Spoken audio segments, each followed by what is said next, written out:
اب دیکھیے کتنا اتنی خوبصورت بات لگتی ہے کہ لگتا ہے کہ تمام قرآن میں اللہ سبحانہ تعالیٰ نے عورت کو ایسے جیسے ایک چھوٹے معصوم بچے کو نہیں پروٹیکشن پوری طرح سے لپیٹ کے کہ اس کو ٹھنڈ نہ لگ جائے، اور اگر گرمی ہے تو اس کو گرمی نہ لگ جائے، اس کو یہ نہ ہو جائے، بالکل وہی ایسے لگتا ہے اللہ سبحانہ تعالیٰ نے ایک بات عورت کے بارے میں کھول کے بیان کر دی کہ دیکھو اس کو تنگ نہ کرنا، اس کے ساتھ زبردستی نہ کرنا۔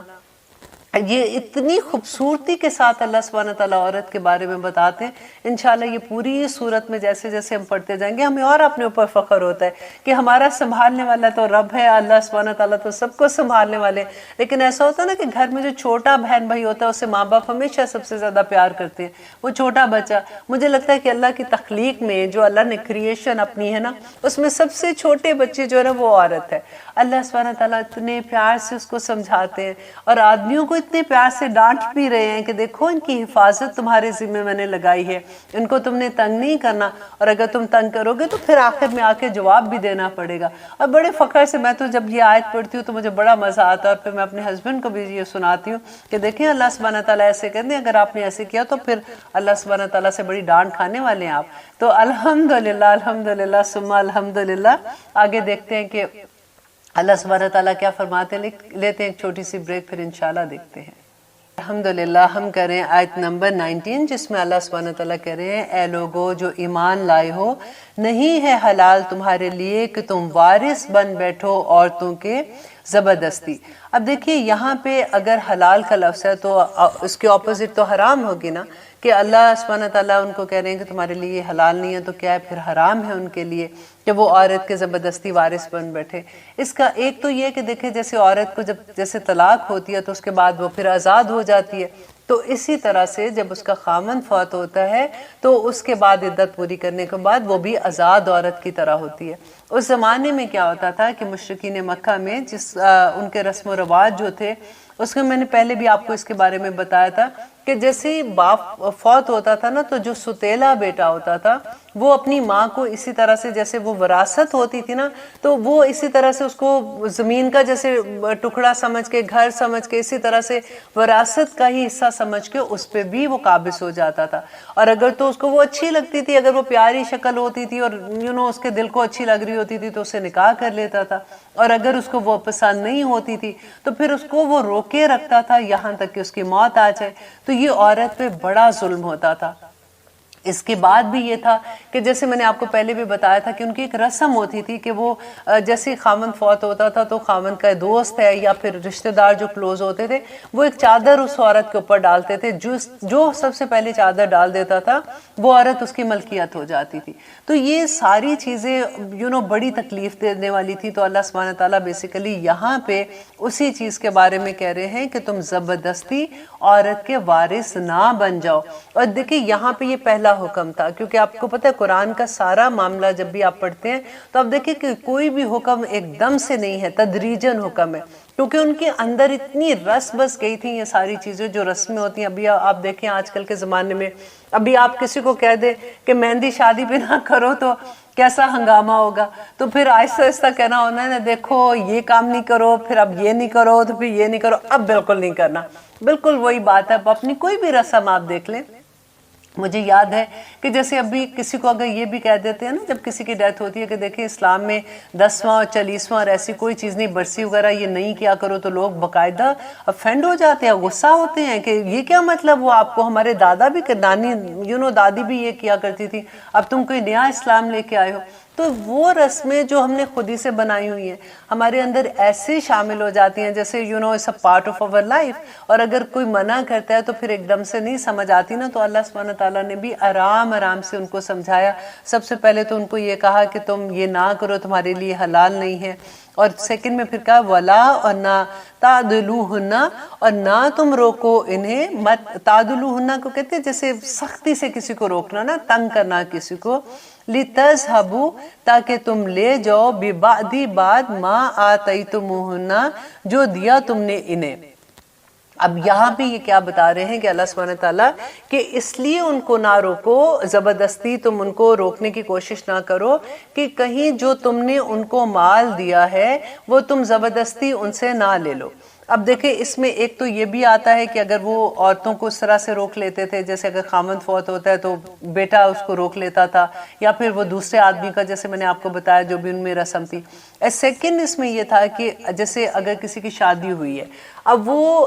اگر بیوی کو نہیں رکھنا چاہ رہا، ٹھیک ہے، تو اس کے کیا ہوتا تھا کہ اگر اس نے اس بیوی کو نکالنا ہے تو اس کا کیا ہوتا تھا، اس کو یہ ہوتا تھا کہ اس کو جو مال میں نے دیا ہے وہ مجھے اس کو واپس کرنا پڑے گا، کیونکہ اگر ڈیورس کرتا ہے تو اس کو پھر وہ مال تو دینا پڑے گا نا، اس کا حق مہر جو تھا اس کو دینا ہوتا تھا، تو اس کو یہ تھا کہ مجھے دینا پڑے گا۔ یا پھر یہ تھا کہ اگر وہ اس دوسری اینگل سے اگر آپ دیکھیں کہ اگر وہ عورت جو ہے وہ خامند فوت ہو گیا تو جو اس کا حصہ بن رہا تھا، یا وہ گھر میں رہ رہی تھی یا گھر کی مالک تھی یا کسی طرح سے بھی، یا عورت کے اپنے پہلے پیسے تھے، تو وہ اس لیے کہ اگر ہم اس عورت کو نکال دیں گے یا یہ چلی جائے گی تو پھر یہ جو مال ہے اس کا یہ بھی چلا جائے گا، تو اس مال کو قبضہ کرنے کے لیے، اس مال کو یوز کرنے کے لیے وہ اس عورت کو بھی اپنے پاس ہی رکھتے تھے اور اس کو جانے نہیں دیتے تھے، اس کو آزاد نہیں کرتے تھے۔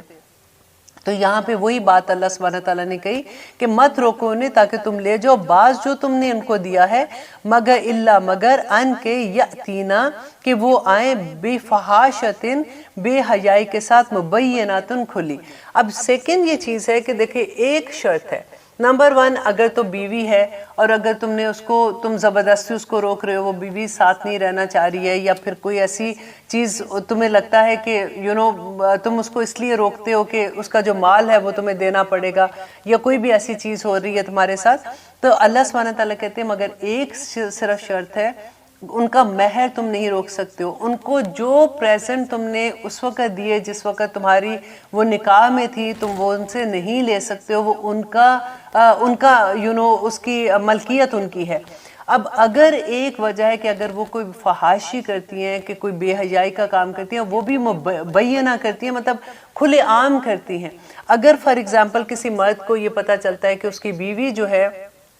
وہ کسی اور کے ساتھ انوالو ہے اور وہ خود سے دیکھ لیتا ہے، یا اس کو پتہ لگ جاتا ہے اور اس کو 100% یہ شیورٹی ہوتی ہے کہ وہ ایسی ہی ہے جیسے اس نے سنا ہے یا اس نے دیکھا ہے یا کوئی بھی، تو کھلی عام بے حیائی جس کو کہتے ہیں۔ سیکنڈ اس میں یہ بھی آ سکتا ہے کہ بے حیائی کی، کیونکہ الفاحشہ نہیں ہے نا تو اس میں زنا آ جاتا ہے، بالکل ایک اس طرح سے آتا ہے، لیکن فحاشی میں یہ بھی آتا ہے کہ اگر وہ بد زبان اگر عورت ہے اور وہ سارا وقت لڑتی ہے، اس کے بارے میں بری بری باتیں کہتی ہے، اور وہ گھر کا سکون تباہ ہوا ہے اور وہ آدمی جو ہے اس کو نہیں رکھنا چاہتا، تو ایسی صورت میں اللہ سبحانہ تعالیٰ کہتے ہیں کہ الا مگر ان کے وہ آئیں بے حیائی سے کھلی ہوئی، تو تب یہ ایسی چیز جو تم نے ان کو گفٹ دیے ہوئے ہیں وہ تم ان سے اگر تم چاہو، فار ایگزامپل اس نے زمین دی تھی یا گھر اس کے نام لگایا تھا، تو وہ اس وقت اگر وہ لینا چاہے تو وہ لے سکتا ہے واپس۔ اب آگے یہاں پہ یہ آیت دیکھیں، اگر آپ اس پہ نشان لگا دیں نا، یہاں پہ یہ بند کر دیں، اس کا بریکٹ آپ بند کر دیں، تو یہ پوری بات ایک ختم ہو جاتی ہے یہاں پہ کہ اللہ سبحانہ تعالیٰ جو بتا رہے ہیں کہ اگر آگے دیکھیے آئے گی، اتنی خوبصورت آیت آتی ہے کہ تم ان سے کچھ نہیں لے سکتے ہو، اگر تم نے ان کو قنطار بھی دیا ہوگا، تو آگے انشاءاللہ اس کی بھی ڈیٹیل بتاتی ہوں۔ اور آگے اللہ سبحانہ تعالیٰ کہتے ہیں وَعَاشِرُوهُنَّ اور گزر بسر کرو ان کے ساتھ بالمعروف، بھلے طریقے سے، کہ جو تمہاری بیویاں ہیں ان کے ساتھ اچھے طریقے سے، بھلے طریقے سے گزر بسر کرو۔ عاشرون کہتے ہیں کہ آپس میں ایک دوسرے کے ساتھ محبت کے ساتھ، ایسا نہیں ہے کہ بس ٹھیک ہے بیوی اپنے کاموں میں مصروف ہے، خامد اپنے کاموں میں، آج کل آپ نے یہ بھی سنا ہوگا ایسا ویری فرینڈلی ریلیشن شپ اس طرح کے ہوتے ہیں کہ ٹھیک ہے she has Hare own life, I have my own life, تو ایسی والی زندگی نہیں ہوتی، کیونکہ دیکھیں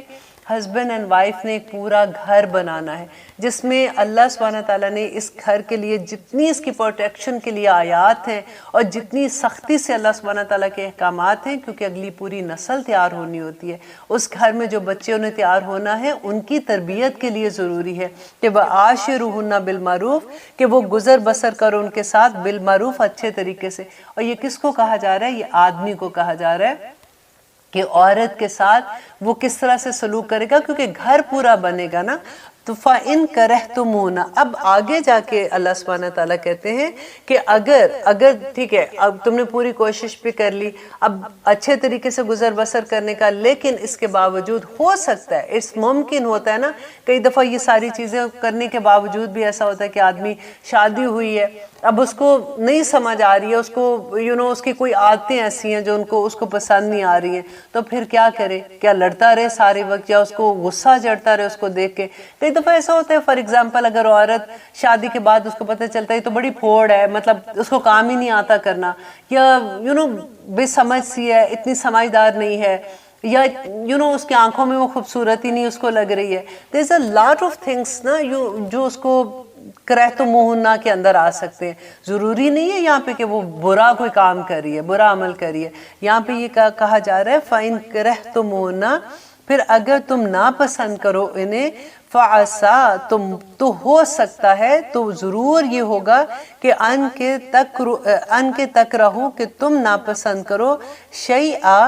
ایک چیز کو، وَيَجْعَلَ، تو بنا کر دے اللہ فیہ، اس میں، خیرٌ، بھلائی، کثیرہ، بہت سی. دیکھیں اللہ سبحانہ تعالیٰ آپ کتنی خوبصورت بات بتا رہے ہیں کہ دیکھو اگر اب تمہاری شادی ہو گئی ہے،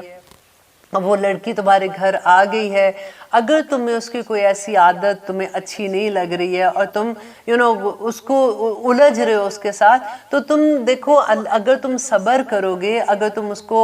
اچھے طریقے سے عاشروا بالمعروف طریقے سے اس کو رکھ رہے ہو، تم اس کی عادتوں کو درگزر کر رہے ہو، تو اللہ یہ فَعَسَىٰ جو ہے نا، اگر یہ اللہ کی طرف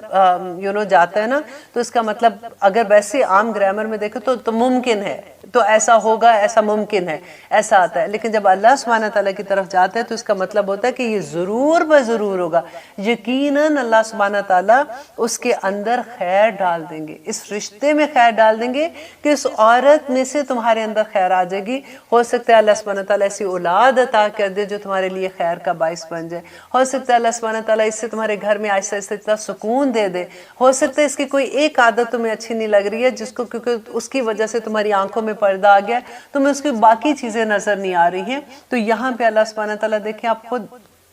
اندازہ لگائیے کہ کوئی ماں کسی بچے کو کیا سمجھائے گی، کوئی لوگ اس کے دوست اس کو اگر اچھے دوست ہیں اس کو کیا سمجھائیں گے، جو اللہ سبحانہ تعالیٰ اس کو بتا رہے ہیں کہ دیکھو یہ چیزیں تمہاری زندگی میں پیش آ سکتی ہیں، اگر آتی ہیں ان پہ تم صبر کرتے ہو. دیکھیں آپ کو یاد ہے کہ ہم نے حضرت ابراہیم علیہ السلام کا واقعہ پڑھا تھا کہ حضرت ابراہیم علیہ السلام حضرت اسماعیل کو جب ملنے جاتے ہیں تو ان کی بیوی ان کو ملتی ہے تو وہ پوچھتے ہیں کہ تمہارا خامن اس زمانے میں پتہ یہ رواج ہوتا تھا، حالانکہ ان کو نہیں پتا تھا کہ وہ ان کے سسر ہیں. اس زمانے کا یہ رواج ہوتا تھا کہ جب کبھی مسافر آتے تھے نا تو لوگ بڑی یہ عزت کی بات سمجھتے تھے کہ مسافر کو کھانا کھلانا، اس کو ٹھہرانا. تو یہ ایک بزرگ تھے، مطلب بڑی عمر کے تھے، بزرگ تھے، تو جب یہ ان کے گھر گئے تو انہوں نے دروازہ نوک کیا، انہوں نے دروازہ کھولا، اپنے گھر بلایا، انہوں نے اندر بٹھایا. تو حضرت ابراہیم علیہ السلام نے ان سے پوچھا کہ تمہارے خامن کیسا ہے، مطلب کیسا ہے، کیا حال ہے اس کا. تو انہوں نے شکایتیں کرنا شروع کر دی کہ وہ ایسا ہے، وہ وقت نہیں دیتا، وہ یہ نہیں کرتا، جو ساری نیگنگ ہوتی ہے جیسے. تو حضرت ابراہیم علیہ السلام جب وہاں سے نکلے تو انہوں نے کہا کہ اچھا بیٹا میں چلتا ہوں، لیکن جب تمہارا خامند آئے گا تو اس کو کہنا کہ ایک بزرگ آئے تھے اور انہوں نے صرف تمہارے لیے ایک میسج دیا ہے کہ تم اپنی چوکھٹ بدل لینا. اب ان کو تو نہیں پتا تھا کہ اس کا کیا مطلب ہے. جب وہ چلے گئے تو جب ان کے ہسبینڈ حضرت اسماعیل گھر پہ آتے ہیں تو ان کی بیوی نے کہا کہ ایسے ایک بزرگ آئے تھے، انہوں نے کہا کہ جب تمہارا خامند آئے گا تو اس کو یہ میسج دے دینا. تو حضرت اسماعیل کو سمجھ آ گئی کہ یہ میرے باپ ہی تھے اور وہ مجھے کیا میسج دے کے گئے ہیں کہ یہ بیوی کی جگہ پہ دوسری بیوی بدل لینا. دیکھیے یہ کتنی بڑی بات ہے کہ نیک کرنے والی جو عورتیں ہوتی ہیں نا، سم ٹائم ہم ہمیں احساس بھی نہیں ہوتا کہ ہم کس طرح سے زندگی اجیرن کر سکتے ہیں دوسروں کی. اللہ نہ کرے، یوزلی عورتوں میں بالکل ایسی عادتیں نہیں ہوتی ہیں، عورتیں ساری بہت معصوم ہوتی ہیں اور بہت اچھی ہوتی ہیں الحمدللہ. لیکن کبھی ہوتا ہے کہ ایسے اللہ نہ کرے جب کبھی آپ کا بھی واسطہ ایسے واقعات سے پڑا ہوگا کہ جب جب کسی کا گھر ٹوٹتا ہے اور جب آپ بات سنتے ہیں، کبھی اگر کبھی لڑکی کا قصور ہوتا ہے، کبھی لڑکے کا ہوتا ہے، کبھی دونوں کا ہوتا ہے، اس طرح سے سچویشن ہوتی ہے. لیکن اکثر جب ہم یہ سنتے ہیں کہ لڑکی جو بدزبان تھی تو اس کی وجہ سے خامن کی عزت نہیں کرتی تھی اور اس طرح سے عزت کس کو نہیں چاہیے ہوتی؟ بیسیکلی ہر انسان کو چاہیے ہوتی ہے نا. یہ سارے معاملے صبر کے ہوتے ہیں. شادی جب ہوتی ہے تو ایکچولی کیا ہوتا ہے کہ ہمیں یہ لگتا ہے کہ شادی کے بعد تو ساری چیزیں، کیونکہ اللہ سبحانہ تعالیٰ نے بھی جو لفظ استعمال کیا نا، جب اس میں کہا کہ مودہ کا لفظ استعمال کیا، جو ہم نکاح میں اکثر یہ صورت پڑھتے ہیں کہ مودہ سب سے پہلے ہسبینڈ اینڈ وائف کے جب نکاح ہوتا ہے تو ان کے دل میں وہ پیدا ہوتا ہے. تو یہ ہوتا ہے کہ جو جذباتی محبت ہوتی ہے. اور ساتھ ہی اللہ سبحانہ تعالیٰ نے نیکسٹ جو لفظ استعمال کیا وہ رحمہ کا یوز کیا. رحمہ کا کیوں استعمال کیا؟ کیونکہ دیکھیں جذبات جب ختم ہوتے ہیں نا تو پھر رحمت کی ہی ضرورت ہوتی ہے، پھر صبر کی ضرورت ہوتی ہے، کیونکہ پھر ہمیں اگنور کرنا پڑتا ہے. ہمیں بعض چیزیں ایسی جب شروع میں شادی میں تو سارا کچھ ہی ٹھیک لگتا ہے، پھر آہستہ آہستہ دیکھیں کئی دفعہ یہ ہوتا ہے کہ کچھ دن کے بعد وہ جو لڑکی ہے وہ اگر پریگننٹ ہو جاتی ہے تو پھر اس کو وامٹنگ شروع ہو جاتی ہیں، اس کو خوشبو اچھی نہیں لگ رہی ہے، اس کو کھانا کھانا اچھا نہیں لگتا، اس کو تیار ہونا اچھا نہیں لگتا. وہ جو لڑکا ہوتا ہے وہ ان ساری سچویشنز کے لیے ایکچولی تیار نہیں ہوتا. اس کو لگتا ہے کہ یہ کیا، میں نے تو شادی کی تھی ان چیزوں کے لیے کہ میں it will be a fun life، لیکن اب یہ کیا ہو گیا. لیکن پھر اللہ سبحانہ تعالیٰ وہاں پہ یہ کہتے ہیں کہ اس وقت پتہ نئی شادی کی بالکل وہ سٹوری ہوتی ہے جیسے آپ گاڑی نئی چلاتے ہیں نا، تو گاڑی کبھی یوں جا رہی ہے کبھی یوں جا رہی ہے، آپ یوں سٹیئرنگ کو مضبوط پکڑ کے بیٹھے ہوتے ہیں کہ گاڑی ادھر ادھر نہ جائے. اسی طرح سے بالکل میں کہوں گی کہ شادی شدہ کپلز کو اپنی گاڑی اتنی مضبوطی سے پکڑنا چاہیے، کیونکہ اکثر ادھر چلی جاتی ہے ادھر جاتی ہے، کبھی کوئی کسی بات پہ غصہ آتا ہے، اور کتنی معصوم لڑائیاں ہوتی ہیں. مجھے یاد ہے کہ میری ایک فرینڈ تھی، وہ اکثر یہ کہا کرتی تھی کہ یہ جان بوجھ کے اپنی جوتی میرے راستے میں رکھتے ہیں کہ میں ادھر سے گزرتے اس کے ساتھ ٹکراؤں گی اور میں گروں گی. معصوم لڑائیاں. ان کو عادت ہے باتھ روم میں کپڑے اٹھا کے پھینک کے جاتے ہیں، یہ اٹھاتے نہیں ہیں. لیکن یہ ساری چیزیں آہستہ آہستہ سالو ہو جاتی ہیں. شروع میں یہی چیزیں اتنی بری لگتی ہیں کہ وہ بڑی بگ ڈیل بن جاتی ہیں. لیکن میں آلویز یہ کہتی ہوں کہ اگر ماں سمجھدار ہو نا پیچھے لڑکی کی اور لڑکے کی بھی، تو پھر بہت آسانیاں ہو جاتی ہیں. کیونکہ بچیاں ہوتی ہیں آج کل دیکھیں زمانہ بدل گیا ہے، اب بچیاں بھی تھوڑی میچور ہے، وہ شادی بھی ایسے نہیں ہوتا کہ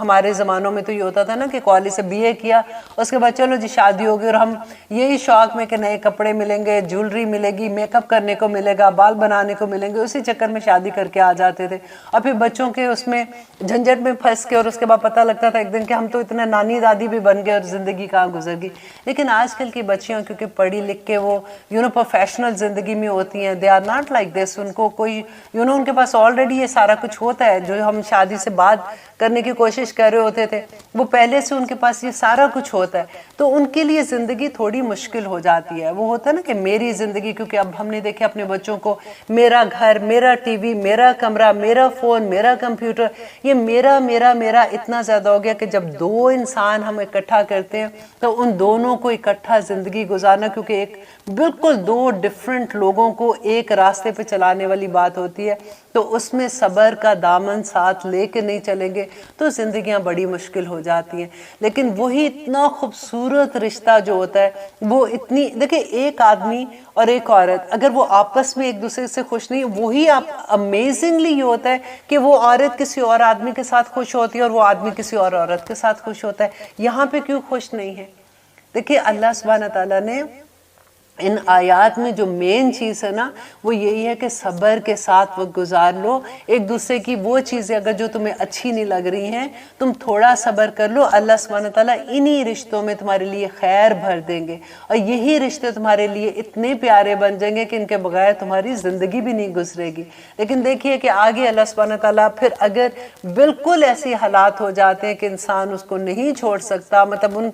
رشتوں کے ساتھ نہیں رہ سکتا، تو پھر کیا رخصت ہے اسلام میں؟ انشاءاللہ ہم اس بریک کے بعد دیکھتے ہیں. آئیے لیتے ہیں ایک چھوٹی سی بریک. الحمدللہ ہم کریں آیت نمبر 20، جس میں اب دیکھیے اللہ سبحانہ تعالیٰ اب یہ آخری بات یہ بتا رہے ہیں کہ اگر وہ سارے سینیریوز کے بعد بھی اگر تمہاری آپس میں نہیں بنتی تو اب آپ نے کیا کرنا ہوگا کہ وَإِنْ، اور اگر اردتم ارادہ کر لو تم استبدالہ بدلنے کا، زوجن ایک بیوی کو، مکانہ زوجن جگہ دوسری بیوی کے، وَآتَيْتُمْ اور دے چکے ہو تم ان کو، احداہن احداہنا ان میں سے کسی ایک کو بھی قنطارن ڈھیر مال فلا تاخذو تو پس نہ لو تم منہو اس میں سے شیئا کچھ بھی، شیئن نکرہ یوز ہو رہا ہے کہ کچھ بھی اس میں سے نہیں لے سکتے۔ اب دیکھیے یہاں پہ کیا ہے کہ اگر اب آدمی ارادہ کر لیتا ہے کہ میں نے اب ایک اور میں نے اس عورت کو نہیں رکھنا، اب میں ایک اور دوسری عورت کو اس سے دوسری شادی کرنا چاہتا ہوں، تو اب اللہ سبحانہ تعالیٰ کہتے ہیں کہ جو کچھ بھی تم نے اس کو گفٹ میں دے دیا، مہر تو اپنی جگہ مہر تو دینا ہی دینا نا، لیکن ہوتا کیا ہے دیکھیے کبھی نئی نئی شادی ہوتی ہے تو کئی دفعہ ہسبینڈز کے پاس اللہ سبحانہ تعالیٰ نے اگر اتنا عطا کیا وہ گھر اس کے نام لگا دیتے ہیں، شوق میں کبھی زمینیں دے رہے ہیں تو کبھی کوئی چیز دے رہے ہیں، لیکن جب ایسی سچویشن ہوتی ہے کہ جب اس کے بعد ان کے دل سے کبھی اترتی ہے بیوی یا کچھ ایسے ہوتا ہے تو پھر ان کو یہ ہوتا ہے کہ یہ جو اتنا ہم نے ان کو مال دیا ہوا ہے یہ ہم واپس لیں، تو آپ وہ نہیں کر سکتے۔ وہ جو گفٹ ان کو دیا ہے، یہاں پہ اللہ سبحانہ تعالیٰ کہتے ہیں کہ وَآتَيْتُمْ إِحْدَاهُنَّ قِنْطَارًا، اور اگر تم نے ان کو قنطار کہتے ہیں جیسے بیل ہوتا ہے نا، گائے اور بیل ہوتا ہے، بیل کی کھال کے اندر آپ سوچیں کہ جتنا سونا بھر کے آپ رکھتے وہ پورا سونا جو ہے وہ اس کی مالیت آپ دیکھیں کتنی ہوگی، اور کئی دفعہ تو کہتے ہیں پہاڑ سونے کا، جیسے جتنی بھی حیثیت ہوتی ہے کہ اتنا بھی اگر دیا ہوا ہے نا ان کو تو آپ وہ واپس نہیں لے سکتے اس سے۔ اب وہ قنطارہ فلا تاخذو تو پس نہ لو تم منہو سے شیئا کچھ بھی، اتاخذونہ کیا تم لوگے اسے بہتان بنا کے۔ دیکھیں اللہ سبحانہ تعالیٰ نا دلوں کے اندر کے حال بھی جانتے ہیں۔ اب آدمی اگر دیکھو غصے میں یہ کہہ رہا ہے کہ ٹھیک ہے، وہ پھر کیا ہوتا ہے اگر طلاق ہوتی ہے تو پھر غلط بھی بات کر رہے ہوتے ہیں نا کہ نہیں یہ تو عورت ایسی تھی، تو اللہ سبحانہ تعالیٰ کہتے ہیں کہ کیا تم یہ چاہتے ہو کہ تم اس پہ بہتان لگاؤ؟ کیونکہ دیکھیں پہلے کیا بات ہوئی تھی کہ ہاں تم نے جو ان کو جو گفٹ دیے ہیں، اگر وہ جو ہم نے آیت نمبر شروع میں پڑھا تھا نا کہ بفاحشۃ مبینات، کہ اگر وہ کھلی فحاشی کرتی ہیں تو پھر تم ان کو جو تم نے گفٹ دیے ہیں تم وہ ان کو لے سکتے ہو۔ تو اب یہاں پہ اللہ سبحانہ تعالیٰ دوبارہ سے بات کرتے ہیں کہ کیا تم یہ کوشش کر رہے ہو کہ تم وہ بہتان تم ان پہ لگاؤ کہ انہوں نے غلط کام کیا تاکہ تم وہ مال واپس لے لو؟ اللہ تو تمہارے دلوں کے حال بھی جانتا ہے کہ تم ایسا نہیں کر سکتے ہو۔ وَإِسْمَ، اور گناہ ہے مبیناً، کھلا گناہ، مطلب ایسا اگر تم کرو گے تو یہ بہت بڑا گناہ ہوگا۔ وَكَيْفَ تَأْخُذُونَهُ، تو تم کس طرح سے تم لے سکتے ہو اسے؟ وَقَدْ حَلَقَ، تحقیق افدا تم فائدہ اٹھا چکے، بعدکم بعد الی بعد، تم آپس میں ایک دوسرے کے ساتھ، یعنی وہ ہسبینڈ اینڈ وائف کی طرح ایک دوسرے کے ساتھ رہ چکے ہو۔ وَأَخَذْنَا، اور وہ لے چکی، منکم تم سے، میثاق غلیظا، پختہ، کہ جبکہ وہ تم سے پختہ عہد لے چکی، مینز کہ وہ نکاح تم سے کر چکی ہیں، تو تم ایسے کیسے ان کے ساتھ کر سکتے ہو کہ تم پہلے تو تم نے ان سے فائدہ بھی لے لیا، اتنے دن تم ان کے ساتھ بھی رہے ہو، تم نے اچھے ٹائم بھی ان کے ساتھ گزارا ہے، اب تم ایسے نہیں کر سکتے ہو۔ دیکھو قرآن میں 3 طرح کے عہد آئے ہیں پورے قرآن میں۔ ایک نمبر 1 ہم نے جو پڑھا تھا سورۃ بقرہ میں، ہم نے پڑھا تھا وعدہ الست تھا، جو اللہ سبحانہ تعالیٰ نے کہا کہ پکا عہد لیا تھا، تمام روحوں سے لیا تھا۔ سیکنڈ ہم نے پڑھا تھا بنی اسرائیل کے بارے میں، یاد ہے کوہ طور کا جو ہم نے پڑھا تھا کہ بنی اسرائیل کو اللہ سبحانہ تعالیٰ نے کہا کہ پکڑو اس تورا کو، تورا جو ان کی بک تھی، اور اگر وہ ان کو کہا کہ اگر تم اس کو نہیں پکڑتے، اس کے احکامات پہ عمل نہیں کرو گے تو کوہ طور کا پہاڑ ان کے اوپر کھڑا کر دیا تھا۔ یہاں پہ وہ دوسرا عہد وہ والا تھا۔ اور تیسرے عہد کی جو بات ہے وہ ہے جو نکاح ہے۔ نکاح کون سا عہد ہے؟ دیکھیے کہ نکاح میں ہم وعدہ کرتے ہیں نا، اور گواہ کس کو بناتے ہیں؟ اللہ سبحانہ تعالیٰ کو بناتے ہیں۔ تو اللہ سبحانہ تعالیٰ کہتے ہیں کہ دیکھیں جب ہم نے سورۃ بقرہ میں پڑھا تھا کہ جب آپ کسی سے لین دین کا بھی معاملہ کرتے ہو تو گواہ بنا لو، لیکن پھر اللہ نے کہا کہ جس وقت ہم وہ کرتے ہیں، جب ہم کسی کو ادھار دیتے ہیں تو اس وقت ہمیں سجیسٹ یہ کیا گیا کہ لکھ لو، لکھنا ضروری ہے، لیکن اگر کبھی ایسے راستے میں جہاں پہ تمہیں گواہ نہیں مل رہے تو پھر اگر نہیں بھی بناتے تو تم لکھ سکتے ہو، لیکن نکاح جو ہے وہ گواہ کے بغیر نہیں ہو سکتا، رائٹ؟ تو یہ پکا ہے تم نے اللہ سبحانہ تعالیٰ کے ساتھ کیا ہے، تو تم کیسے ایسے کر سکتے ہو کہ تم جو عورتوں کو تم نے پہلے گفٹ دیے اب تم اس سے لالچ میں آگے کہ یہ اب میں دوسری عورت کو دوں گا یا یہ میں اپنے واپس لوں، تو تم ایسے نہیں کر سکتے ہو۔ اور اب دیکھیے کہ جب ہم کسی کے بھی گھر میں جب ایسا اللہ نہ کرے کوئی ایسا مسئلہ آتا ہے، کوئی طلاق ہوتی ہے یا کوئی ایسی سچویشن آ جاتی ہے تو سب سے پہلے کیا کرتے ہیں کہ پوری لسٹ ہوتی ہے. پہلے تو جب شادیاں کرتے ہیں تو مصیبت ڈال دیتے ہیں, پوری لسٹیں جاری ہوتی ہیں جی, جہیز کے نام سے اور بری کے نام سے وہ چیزیں کر رہے ہوتے ہیں, وہ بھی سارا کچھ ہی غلط ہے. لیکن اس کے بعد جب ایسی سچویشن ہوتی ہے تب بھی پوری لسٹیں جاتی ہیں کہ جی اس کے گھر میں جو ہم نے دیا تھا سامان پورا واپس آئے, تو جہیز میں جو ہم نے بسترے دیے تھے, تو ہم نے پلنگ دیے تھے, تو ہم نے فریج دیا تھا, تو ٹی وی دیا تھا, وہ بھی لاد واد کے واپس سب لے کے آنا ہے. اور جو انہوں نے دیا تھا وہ بھی کہتے ہیں جی ہمارا جو ہم نے زیور ڈالا تھا وہ بھی ہمیں واپس دو. تو یہ سارا کچھ کیا ہے؟ ہمیں اللہ کے احکامات سمجھ نہیں آتے نا. دیکھیں ابھی تو یہ 4تھا سپارہ ختم ہو رہا ہے اور سارے احکامات سورۃ نساء میں جو ہم پڑھے ہیں, میں صرف یہ دعا کرتی ہوں کہ جتنے لوگوں کی زندگی میں بھی قرآن کھل رہے ہیں نا, ہم کہتے ہیں نا کہ ہم کیا تبلیغ کریں, ہم تو کسی کو کچھ کہتے ہیں اگلا ہماری بےعزتی کر دیتا, اگلے ہماری بات نہیں سنتے ہیں. تو میں کہتی ہوں جتنے احکامات آپ کو پتہ ہے نا یہی آگے پہنچا دیں کہ دیکھو اللہ سبحانہ تعالیٰ نے قرآن میں ایسے کہا ہے, ہم ایسے نہیں کر سکتے. اگر سب سے برے حالت اس وقت ہوتی ہے جب کسی کی طلاق ہوتی ہے, وہ ایک بندے کی, ایک بچی کی طلاق نہیں, ایک لڑکے کی طلاق نہیں ہوتی, 2 خاندانوں کی طلاق ہوتی ہے. وہ اتنی بری چیزیں ایک دوسرے کے لیے کہتے ہیں کہ وہ لگتا ہے کہ وہی لوگ جو اتنی محبت سے اب کبھی وہ سوچتے نہیں ہیں کہ جس وقت رشتہ لے کے آئے تھے اس وقت کیا سچویشن تھی, کتنی خوشیوں کتنے ارمان سے وہ رشتے لینے ایک دوسرے کے گھروں میں جاتے ہیں, کیسے وہ ایک دوسرے سے محبتیں کرتے ہیں. اور پھر جب وہ بچوں کی آپس میں نہیں بنتی یا کوئی بات ہوتی تو وہی لوگ ایک دوسرے کے دشمن ہو جاتے ہیں. اور وہ بھی پھر اس کے بعد جو وہ پیسوں کی خاطر اور وہ جو زیور اور وہ جو پھر اب تو مصیبت خانہ وہ جو رنگ اتنی بڑی سولیٹیئر آ گئے ہیں, اب وہ بھی ہوتا ہے کہ جی نہیں وہ بھی نہیں دینی ہم نے کیونکہ یہ تو سولیٹیئر ہے, آئی ڈونٹ کیئر آپ کی نشانی. پہلے زمانے میں تو یہ ہوتا تھا نا کہ جب غصہ آتا تھا وہ سب سے پہلے موویز میں بھی ہم یہی دیکھتے تھے, ڈراموں میں ٹرک سے رنگ اتارتے تھے, دھڑ پھینکتے تھے کہ جو جی ہمیں نہیں چاہیے. آج کل کے زمانے میں بالکل ایسے نہیں ہے. اب وہ کہتی ہیں بے شک علیحدگی ہو گئی, شادی ہے نہیں ہے, آئی ڈونٹ کیئر, رنگ کوئی نہیں واپس دینی, اتنا بڑا سولیٹیئر میں نہیں دے رہی ہوں. تو آج کل تو ہم نے مذاق بنا لیا نا ساری چیزوں کا. اللہ سبحانہ تعالیٰ کہتے ہیں کہ دیکھیں اگر عورت اگر ایک تو یہ سینیریو آتا ہے نا کہ اگر اللہ نہ کرے کوئی ایسے غلط اس کا ہے کہ وہ بد زبان ہے یا کوئی ایسی برائی میں وہ خامن دیکھتا ہے تو تب تم واپس نہیں لے سکتے. یہ سیکنڈ میں آتا ہے کہ اگر عورت طلاق مانگتی ہے, اگر وہ کہتی ہے کہ مجھے طلاق چاہیے تو تب بھی وہ مہر جو ہے وہ معاف ہو جاتا ہے. پھر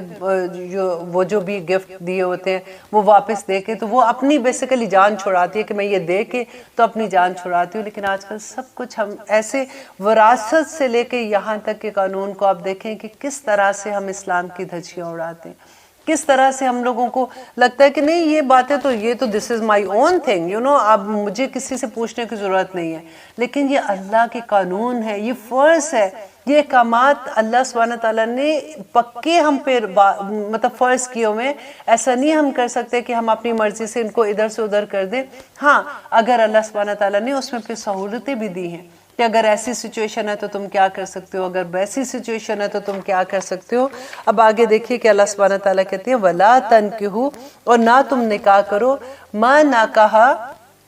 جن سے نکاح کر چکے, آباؤکم, تمہارے باپ, من النساء, عورتوں میں سے, کہ جو عورتوں سے تمہارے باپ نکاح کر چکے ہیں ان سے نکاح نہیں. کیونکہ اس زمانے میں مشرکین مکہ میں یہ رسمیں ہوتی تھی, وہ ایکچولی اللہ سبحانہ تعالیٰ اب وہ ایک ایک رشتہ لے کے نام لے کے بتا رہے ہیں تاکہ وہ جو ان میں کیا ہوتا تھا کہ جیسے میں نے آپ کو بتایا کہ اگر باپ فوت ہوتا تھا تو ستیلا بیٹا ماں کے ساتھ نکاح کر لیتا تھا, نہیں کرنا چاہتا تھا تو پھر بھی اس کو اپنے پاس رکھتا تھا تاکہ وہ مرنے تک اس کے پاس رہتی تھی. سیکنڈ کیا ہوتا تھا کہ 2 بہنوں کو اکٹھا نکاح میں رکھ لیتے تھے. تو اسی لیے اللہ سبحانہ تعالیٰ نے اب دیکھیں کہ کس طرح سے اتنی خوبصورت یہ باتیں لگتی ہے کہ اللہ تعالیٰ نے عورت کو کس طرح سے پروٹیکشن دیا ہے. ایک ایک رشتے کا نام لے کے اللہ سبحانہ تعالیٰ بتاتے ہیں, اللہ مگر ماں جو قد سلف, جو پہلے گزر چکا. ہاں جو پہلے گزر چکا تھا. اب اپنا یہ نہیں کہ اب اس کے اوپر بیٹھ کے تم پریشان ہی ہو رہے ہو کہ اچھا وہ پھر بچے جو ہوئے تھے کیا وہ ٹھیک تھے کہ نہیں, وہ حلال ہے کہ نہیں, تو پھر اگر جائیداد اس طرح سے بٹی تھی تو وہ ٹھیک ہے کہ نہیں. لیکن جو پہلے ہو چکا اس حکم سے, اور ہمارے لیے کیا ہے کہ جو چیزیں ہمیں پہلے نہیں پتہ تھی، جب ہم قرآن سمجھنا شروع ہوئے تو آج ہمیں پتہ چلی ہے نا، تو جو پہلے گزر گیا وہ گزر گیا، آج کے بعد ہم عہد کر لیں کہ یا رب العالمین اب ہم ایسا نہیں کریں گے، تو انشاءاللہ ہم امید کرتے ہیں کہ اللہ سبحانہ تعالیٰ ہمیں ضرور معاف کریں گے۔ آگے دیکھیے اللہ سبحانہ تعالیٰ کہتے ہیں انہو بے شک وہ کانا ہے فاحشۃ بے حیائی کا کام و مقتن اور قابل نفرت و ساء اور بہت ہی برا ہے سبیلا راستہ، کون سا؟ جو ماں کے ساتھ شادی کرنا، جو ستیلا بچہ اپنی ماں کے ساتھ کرتا تھا نا، تو یہ فاحشۃ و مقتن دو لفظ آئے ہیں۔ فاحشۃ تو اپنی جگہ ہے نا کہ جیسے زنا ہے کہ اگر بچہ ایسے کرتا ہے تو زنا سے بھی بڑا گناہ ہے، کیونکہ مقتن کہتے ہیں شدید نفرت جس چیز سے کی جائے وہ ہے۔ حرمت حرام کر دی گئی علیکم تم پر امہاتکم مائیں تمہاری و بناتکم اور بیٹیاں تمہاری و اخواتکم اور بہنیں تمہاری و اماتکم اور پھوپھیاں تمہاری و خالاتکم اور خالائیں تمہاری و بناتو اخی اور تمہاری اور بیٹیاں بھائیوں کی و بناتو اختی اور بیٹیاں بہن کی و امہاتکم اور مائیں تمہاری اللتی وہ جنہوں نے ارضعناکم دودھ پلایا تمہیں۔ اب یہاں پہ وہ بات ہو رہی ہے کہ جو رضائی جو مائیں جنہوں نے اگر دودھ پلاتی ہیں نا، تو وہی رشتے جو صلبی رشتوں میں آ کے حرام ہو رہے ہیں نا، وہی رشتے وہاں پہ بھی حرام ہو جاتے ہیں، تو وہ ایک ہی جیسی اس کی رولنگ ہے۔ تو اللہ سبحانہ تعالیٰ آگے کہتے ہیں وَأَخَوَاتُكُمْ اور بہنیں تمہاری مِنَ الرِّضَاعَةِ جو رضاعت میں ہیں، جو جیسے دودھ پلاتی ہیں نا جو مائیں، ان کے بارے میں ہے کہ وہی جو ان کی بہنیں ہیں وہ بھی، اور وہی سارے رشتے جو پھوپھیاں ہیں مامے جو بھی وہ رشتے آ رہے ہیں نا، پھوپھیاں خالائیں بہنیں اور وہ بہن کی بیٹیاں بھائی کی بیٹیاں، وہ ساری کی ساری اس میں بھی وہی رولنگ آئے گی۔ وَأُمَّهَاتُ نسائکم اور مائیں تمہاری بیویوں کی، وربائبکم اور بیٹیاں تمہاری بیویوں کی، التی وہ جو فی حجورکم جو تمہاری حفاظت میں ہیں، من النسائکم تمہاری بیویوں میں سے، التی وہ جو دخلتم بہن جس سے تم جسمانی تعلق قائم کر چکے ہو، فَإِن لَمْ تَكُونُوا اگر نہ ہو تم، دخلتم بہن اگر تمہارا جسمانی تعلق نہیں ہوا، فَلَا جُنَاحَ عَلَيْكُمْ تو تم پر کوئی گناہ نہیں ہے۔ وَحَلَائِلُ اور بیویاں ابناءکم تمہاری بیٹوں کی، الذین وہ جو من اصلابکم جو تمہارے صلب میں سے ہیں، اور تمہارے اپنے بیٹوں کی جو بیویاں ہیں، وَإِن اور یہ کہ تجمعوا تم جمع کرو بین الاختین دو بہنوں کو، کہ دو بہنوں کو بھی ایک ہی وقت میں شادی نہیں کر سکتے، جیسے میں نے آپ کو بتایا کہ پہلے یہ ان میں رواج تھا، تو اللہ سبحانہ تعالیٰ نے یہ منع کر دیا کہ ایسے نہیں کر سکتے۔ ہاں اب سالی کا جو ہوتا ہے بہن بیوی کی جو بہن ہے وہ یہ رشتہ اس وقت تک حرام ہے جب تک بہن کی زندگی ہے۔ یہ کچھ رشتے ایسے ہیں جو کہتے ہیں کہ ان کی زندگی تک کے ہے، اور اگر وہ فوت ہو جاتی ہے بیوی یا کچھ ایسا ہوتا ہے تو پھر اس کی بہن کے ساتھ کر سکتے ہیں، الا مگر ما جو قد سلف جو پہلے گزر چکا۔ دیکھیں پھر وہی بات آ گئی نا کہ کیونکہ پہلے وہ ایسے کیا کرتے تھے، تو اللہ سبحانہ تعالیٰ نے کہا کہ اب ایسے نہیں ہوگا۔ جب آیت یہ نازل ہو گئی اس کے بعد سے اب یہ رشتے جو ہے یہ تمہارے محرم رشتے ہیں، تم ایسے نہیں کر سکتے ہو۔ ان اللہ بے شک اللہ کانا ہے غفوراً بہت بخشنے والا، رحیمہ اور رحم کرنے والا۔ اب یہ الحمدللہ آج ہمارا چوتھا سپارہ بھی ختم ہوا، اور انشاءاللہ 5ویں سپارے میں بھی ابھی سورۃ نساء کا کافی احکامات ہیں، اور دیکھیے کہ اللہ سبحانہ تعالیٰ نے کس طرح سے عورتوں کو عزت بخشی ہے، کیسے ایک ایک رشتے کا نام لے کے بتایا کہ کہیں پہ ایسا نہ ہو کہ انسان تھوڑا سا سوچتا ہے۔ جیسے رضاعت کا میں پڑھی تھی کہ جیسے جب کہ کتنا دودھ پلائے تو رضاعت کا حکم اس پہ ہو جاتا ہے کہ وہ بچہ اس کا رضائی بیٹا بن جاتا ہے، یا پھر اس کے بہن بن جاتے ہیں، یا اس کے رشتے ویسے ہو جاتے ہیں۔ تو امام مالک یہ کہتے ہیں کہ جو بچہ اگر دودھ پیتا ہے وہ کتنا بھی مقدار میں ہے، ایک ہی دفعہ اگر وہ دودھ پیتا ہے تو وہ اس رولنگ میں آ جاتا ہے۔ لیکن پھر حضرت عائشہ سے ہے کہ انہوں نے کہا کہ نہیں، شروع میں قرآن میں یہ حکم تھا کہ 10 بار اگر دودھ پیتا ہے بچہ تو پھر وہ اس حکم میں آتا ہے، لیکن بعد میں یہ حکم اٹھ گیا تھا، پھر 5 دفعہ کا حکم تھا۔ پھر نبی صلی اللہ علیہ وسلم سے یہ ثابت ہے کہ جب یہ احکامات اترے تھے تو اس کے بعد انہوں نے کہا کہ وہ عورتیں، جب پردے کا حکم آیا تو وہ لوگ جنہوں نے اس زمانے میں یہ تھا کہ بچے جو تھے وہ گود لیتے تھے لوگ، اور وہ ان کو اپنے بچوں کی طرح ہی سمجھتے تھے نا۔ یاد آپ کو نبی صلی اللہ علیہ وسلم نے اپنا بیٹا بنایا تھا، تو اس کے بعد جو آیت اتری تھی تو اس وقت یہ حکم جب نازل ہوا تو اس وقت ایک صحابی تھے، حضرت حذیفہ تھے، ان کا بیٹا سالم تھا، وہ بڑا ہو چکا ہوا تھا، مطلب جوان بچہ تھا۔ تو ان کی والدہ جو تھی وہ نبی صلی اللہ علیہ وسلم کے پاس گئی اور انہوں نے کہا کہ میں تو سالم سے بہت پیار کرتی ہوں، اور سالم کو تو میرے علاوہ پتہ ہی نہیں ہے کہ مطلب وہ مجھے ماں ہی سمجھتا ہے، اور میں نے اب جیسے پردے کا حکم آیا تو میرے لیے تو یہ غیر محرم ہے، تو میں کیا کروں؟ تو پھر نبی صلی اللہ علیہ وسلم نے کہا کہ اس کو تم دودھ پلا دو، تاکہ دودھ جیسے نکال کے آپ گلاس میں لے کے یا کسی بھی روئی میں ڈبو کے، جیسے بچہ چھوٹا تو اس کو پلا سکتے ہیں، چمچ سے پلا سکتے ہیں۔ اس میں رولنگ صرف یہ ہے کہ بعض علماء یہ کہتے ہیں کہ 5 دفعہ بچہ دودھ اتنا پی لے کہ اس کا پیٹ بھر جائے، اور بعض جیسے امام مالک کا میں نے بتایا تھا کہ انہوں نے کہا کہ 1 دفعہ بھی پی لے تو ہو جائے گا۔ اس میں ایک تھا کہ یہ جو سالم کو اجازت ملی تھی نا، تو اس پہ حضرت عائشہ کا یہ تھا کہ جس زمانے میں، کیونکہ وہ عالمہ تھی، وہ پڑھاتی تھی، قرآن کی تعلیم بھی دیتی تھی، تو وہ اسٹوڈنٹ جو حضرت عائشہ کے پاس پڑھنے آتے تھے تو جن کو وہ اپنے سامنے کیونکہ پردے کا حکم تو آ گیا ہوا تھا نا، تو وہ ان کے سامنے نہیں جاتی تھی، جو بچے جوان ہوتے تھے تو وہ کیا کہتی تھی کہ بھانجی یا بھتیجی جو ہوتی تھی ان کا وہ دودھ پلوا دیتی تھی تاکہ وہ بچے ان کے لیے محرم ہو جائیں اور وہ ان کے سامنے آمنے جا سکے۔ اب باقی علماء یہ کہتے ہیں کہ یہ حکم صرف حضرت عائشہ کے لیے ہی تھا، کیونکہ وہ نبی صلی اللہ علیہ وسلم کی بیوی تھی اور وہ عالمہ تھی، اور وہ کیونکہ پڑھاتی تھی۔ لیکن حضرت عائشہ یہ کہا کرتی تھی کہ اگر کبھی ایسی سچویشن ہو تو ایسی کرنے کی اجازت ہے۔ یہ ڈیفرنٹ علماء کی رائے ہے، انشاءاللہ یہ آپ لوگ خود بھی اس پہ اسٹڈی ضرور کیجئے، آپ پڑھ کے دیکھیے۔ لیکن یہ جو